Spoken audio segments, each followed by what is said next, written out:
bonjour, je m'appelle Moussa, je suis des laboratoires de Montec. Je suis accompagné je fais partie de la vieille école. Donc, je fais partie des délégués de l'école de Montec. Actuellement, je suis dans ma 63e année. Pourquoi mon 63e année?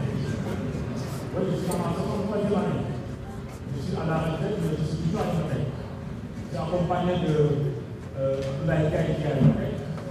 Et qui est ici à Thiès, accompagné aussi le pape national 12 et j'ai notre collègue qui est au centre qui s'appelle Satomé.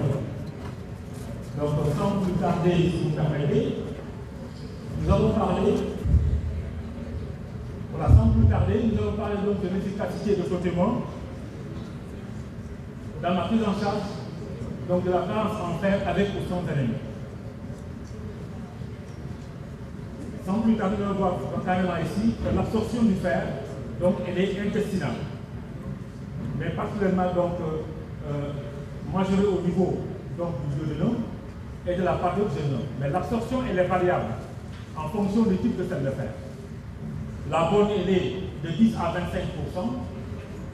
La mauvaise, qui est donc le fer unique, est de 2 à 20%.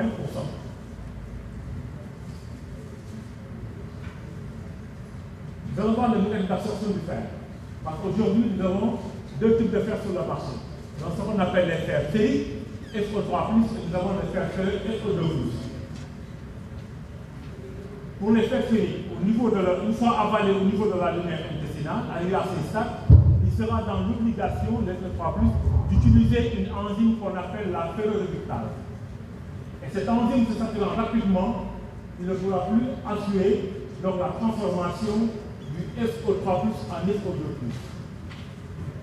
Et c'est pour cette raison que l'OMS recommande en première intention de donner le SO2+. C'est le fer ferreux. Mais pour les fers ferreux, nous en avons deux. Dans ce qu'on appelle le fer ferreux solide et le fer ferreux liquide. Le fer ferreux solide, une fois avalé, avant d'arriver au niveau de la lumière intestinale, au niveau de l'estomac, il va suivre un premier temps de délitement, un deuxième temps donc, de regroupement, un troisième qui sera donc l'absorption. Donc forcément, on a ce qu'on appelle un retard au niveau de l'absorption. Par contre, pour ce qui est du fer ferreux liquide, à savoir le protément, le total hématopoïétique, une fois avalé, il va shunter l'étape suivie par le fer ferrique. Il n'a pas besoin de se transformer.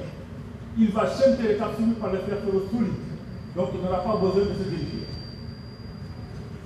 Mais une fois à l'intérieur de cette cellule épithéliale, il sera accompagné de ce qu'on appelle la ferroportine, qui va le transporter jusqu'au niveau de la paroi de la cellule. Et à ce niveau, forcément, le SO2+ aussi sera dans l'obligation d'utiliser donc le cuivre pour se transformer en SO3+, pour pouvoir se fixer au niveau donc, de l'apotransférine, puis la transférine qui va disposer d'une part au niveau de la moelle osseuse pour la synthèse de l'hémoglobine, et d'autre part au niveau systémique, endothélial et les hépatocytes, le foie, la rate et les muscles. Donc, totalement, c'est du fer ferreux, 50 mg. Et quand on dit 50 mg de fer élément, c'est 50 mg de fer élément. Nous avons du cuivre et du manganèse. Et le fer, le cuivre et le manganèse sont des parties intégrantes de l'organisme. Il y en a certains qui disent souvent, oui, docteur ou bien la station de professeur, si vous prenez totalement, il y a un risque de compétition entre le fer, le cuivre et le manganèse. Mais je pense bien, pour qu'il y ait compétition, forcément, il faut que les trois jouent le même rôle. Un professeur de médecine ne peut pas compétir avec une sage-femme, ni avec un mécanicien. Entre deux professeurs, ils peuvent vraiment faire la compétition.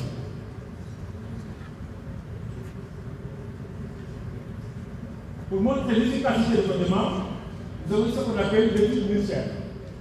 Donc nous avons pris des femmes, même qui saignaient, à qui nous avons mis sous traitement à raison de 2 ampoules par jour. Une ampoule le matin, une ampoule le soir. On s'est rendu compte que les premiers spectateurs ont plus de 25% du taux de fertilité. 3 jours après, nous avons plus de 44%. Ça fait directement ce qu'il peut faire, autre faire, ne peut le faire, il ne pourra jamais le faire. Et ça, c'est rien. Mais si vous n'êtes pas d'accord avec moi, dites-moi, c'est ça, c'est pour dire que je ne vais pas voir. Je suis plus âgé que vous, mais il est plus âgé que vous. Il est depuis 1950.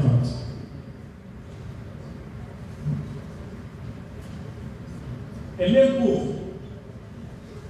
voir donc, la tolérance, le traitement par rapport aux autres, c'est une fraction le plus gradueux, liquide, donc aussi des fertiles, donc aussi des fertiles solides.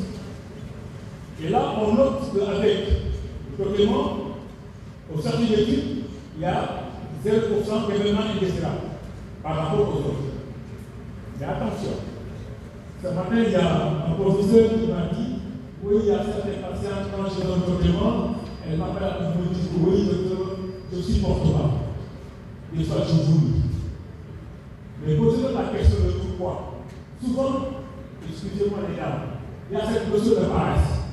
Au lieu de le publier dans un gobelet en plastique, mais dans un verre, elle le fait pur. Mais quand vous le prenez pur, avec la teneur que nous avons, j'ai dit tantôt, 50 mg, c'est 50 mg de fer élan. Donc forcément, il faut publier le traitement dans un gobelet en métal, autant pour un gobelet en plastique, ou bien dans un verre. Parce que si vous le mettez dans un gobelet en métal, il y a ce qu'on appelle un échantillon entre le fer et le métal. Autre chose, dans le traitement, je vous ai dit que nous avons du cuivre et du manganèse.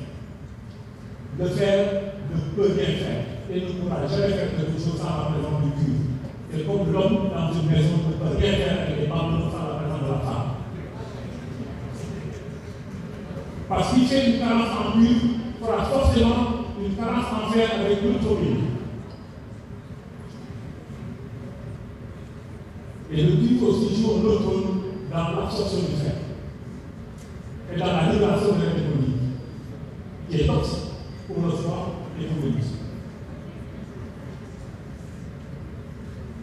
Le traitement est bien toléré et rapidement absorbé. Si dans la salle, il y a quelqu'un qui connaît un autre fer qui est plus rapide au traitement, donc il n'a pas levé la main et me dit c'est ça, j'ai un fer, je connais un fer qui est 3 fois mieux absorbé que le traitement. Le traitement, c'est une formule unique. Le traitement, une efficacité démontrée toujours tout à l'heure avec le Michel. Une meilleure tolérance. Le traitement contient du cuivre et du manganèse avec une posologie adaptée. Il est indiqué donc dans le traitement curatif de la carence faciale et dans le traitement curatif de la carence faciale sans aimant. Aussi dans le traitement préventif et surtout quand un apport alimentaire est vraiment insuffisant et nous tous nous savons qu'en commençant par là, nous tous nous sommes carencés. Parce que malheureusement, nos chers épouses, nos œuvres quand elles préparent, elles utilisent tous les éléments qui sont dans le foie. Dans la posologie, avec le traitement, vous menez 100 à 200 mg par jour, c'est-à-dire 2 à 4 par jour. Vous avez besoin de 100, vous avez 2 ampoules, de 150 par ampoule, de 200, vous donnez 4 ampoules. Et dans la prévention, donc vous donnez 50 mg une ampoule par jour. S'il vous plaît, dites à vos patients et patientes de toujours publier le document dans un gobelet en plastique ou bien dans un verre, mais jamais dans un gobelet en métal comme le sont vraiment vous les parents.